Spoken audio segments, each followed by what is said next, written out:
A baby cow is called a calf. A baby dog is called a pup. A baby cat is called a kitten. This song's all about babies. This song's all about babies.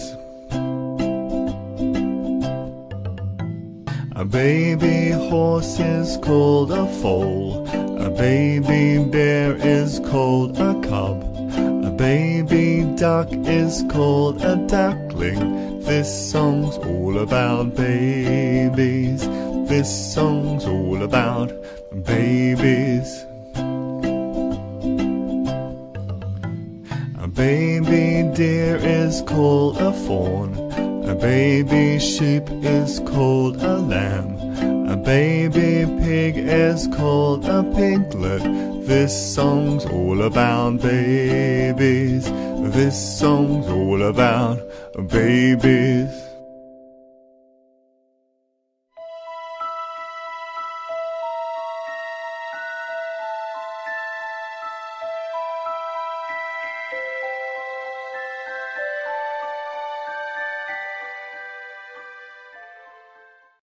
Over in the Meadow, illustrated by Ezra Jack Keats. Over in the meadow, in the sand, in the sun, lived an old mother turtle and her little turtle one. Dig, said the mother. I dig, said the one. So he dug all day in the sand, in the sun. Over in the meadow where the stream runs blue lived an old mother fish and her little fishes too. Swim, said the mother. We swim, said the two. So they swam and they leaped where the stream runs blue. Over in the meadow, in a hole in a tree, lived a mother bluebird and her little birdies three. Sing, said the mother. We sing, said the three. So they sang and were glad in the hole in the tree. Over in the meadow, in the reeds on the shore, lived a mother muskrat and her little ratties four. Dive, said the mother. We dive, said the four. So they dived and they burrowed in the reeds on the shore. Over in the meadow, in a snug beehive, lived a mother honeybee and her little honeys five. Buzz, said the mother. We buzz, said the five. So they buzzed and they hummed near the snug beehive. Over in the meadow, in a nest built of sticks, lived a black mother crow and her little crow six. Caw, said the mother. We caw, said the six. So they cawed and they called in their nest built of sticks. Over in the meadow, where the grass is so even, lived a gay mother cricket and her little crickets seven. Chirp, said the mother. We chirp, said the seven. So they chirped cheery notes in the grass soft and even. Over in the meadow, by the old mossy gate, lived a brown mother lizard and her little lizards eight. Bask, said the mother. We bask, said the eight. So they basked in the sun by the old mossy gate. Over in the meadow where the clear pools shine, lived a green mother frog and her little froggies nine. Croak, said the mother. We croak, said the nine. So they croaked and they jumped where the clear pools shine. Over in the meadow, in a soft shady glen, lived a mother firefly and her little flies ten. Shine, said the mother. We shine, said the ten. So they shone like stars in the soft shady glen. The end. Room on the Broom by Julia Donaldson. Illustrated by Axel Scheffler and read by Alan Mandel. The witch had a cat and a very tall hat and long ginger hair which she wore in a plait. Oh, how the cat purred and how the witch grinned as they sat on their broomstick and flew through the wind. But how the witch wailed, and how the cat spat, when the wind blew so wildly it blew off the hat. "Down!" cried the witch, and they flew to the ground. They searched for the hat, but no hat could be found.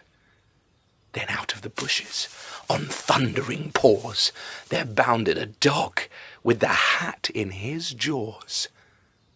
He dropped it politely, then eagerly said, as the witch pulled the hat firmly down on her head, "I'm a dog, as keen as can be.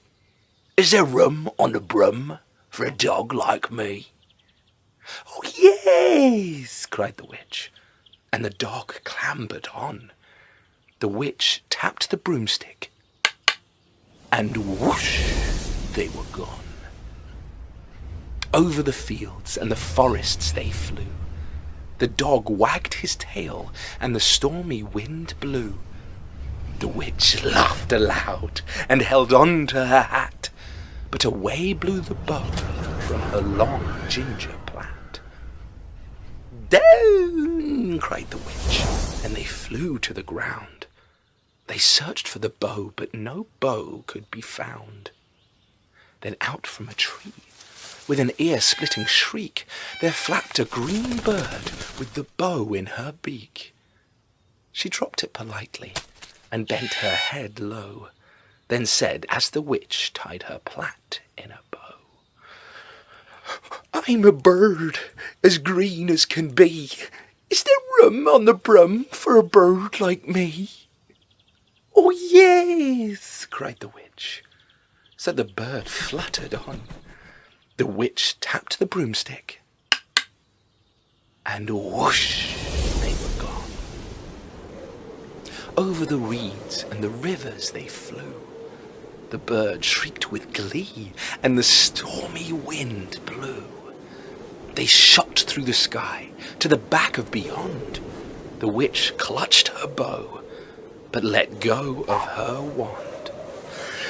"Down!" cried the witch, and they flew to the ground.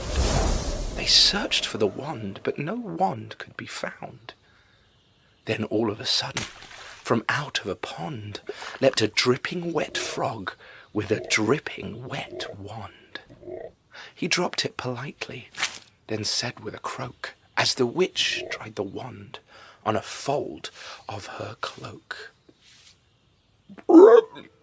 "I am a frog, as clean as can be. Is there room on the broom for a frog like me?" "Oh, yes!" cried the witch. So the frog bounded on. The witch tapped the broomstick, and whoosh, they were gone. Over the moors and the mountains they flew. The frog jumped for joy, and the broom snapped in two. Down fell the cat, and the dog, and the frog. Down they went tumbling into a bog. The witch's half broomstick flew into a cloud, and the witch heard a roar that was scary and loud. "I am a dragon, as mean as can be, and I'm planning to have wits and chips for my tea." "No!" cried the witch, flying higher and higher. The dragon flew after her, breathing out fire. "Help!" cried the witch, flying down to the ground. She looked all around, but no help could be found. The dragon drew nearer, and licking his lips, said, "Maybe this once I'll have wits without chips." But just as he planned to begin on his feast, from out of a ditch rose a horrible beast. It was tall, dark and sticky, and feathered and furred. It had 4 frightful heads. It had wings like a bird. And its terrible voice, when it started to speak, was a yowl and a growl and a croak and a shriek. It dripped, and it squelched, and it strode from the ditch, and it said to the dragon, "Buzz off! That's my witch!" The dragon drew back, and he started to shake. "I'm sorry," he spluttered. "I made a mistake. It's nice to have met you, but now I must fly." And he spread out his wings and was off through the sky. Then down flew the bird, and down jumped the frog. Down climbed the cat, and "Phew," said the dog. And "Thank you, oh, thank you," the grateful witch cried.